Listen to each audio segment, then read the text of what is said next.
नमस्कार. आज आवाजावरूनच तुम्हाला समजत असेल, की माझी किती वाट लागली आहे. भाई, कोणी नजर मारली, काय घाणेरडी काय माहिती. जे परवा रात्रीपासून बेडवर पडले, सर्दी, ताप, खोकला. अमरच्या मम्मीला पण, अमरला सुद्धा व्हायरल, त्याच्यानंतर मनाली अभिला तर व्हायरल आहेचच. एवढी घाणेरडी नजर मारली आहे खरंच.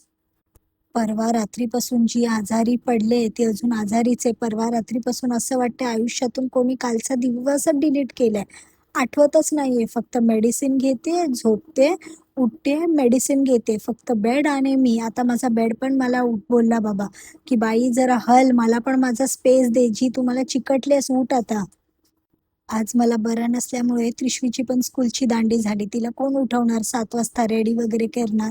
तर तिला पण तेवढाच मोका भेटला सुट्टी घ्यायचा. ती बिचारी दुपारी नानी हाऊसला गेलेली, जी डायरेक्ट रात्री घरी आली. इथून नानीकडून बॅग्स मागवले होते मनालीची पॅकिंग सुरू करायला. पण पॅकिंग तर राहिली दूर, एवढी थकलेली का उठायची पण हालत नव्हती. आणि ह्या मॅडमला आम्हाला रात्रीच टाईम भेटतो झोपल्यानंतर प्यार करायला, नाहीतर अजिबात अंगाला हात लावायला देत नाही. बस झालं बाबा, हे आजारपण 2 दिवसापासून बेडवर आहे. प्लीज कोणाची नजर असेल तर प्लीज पाठी घ्या. थकले आजारपणाने खूप कामं बाकी आहेत. प्लीज.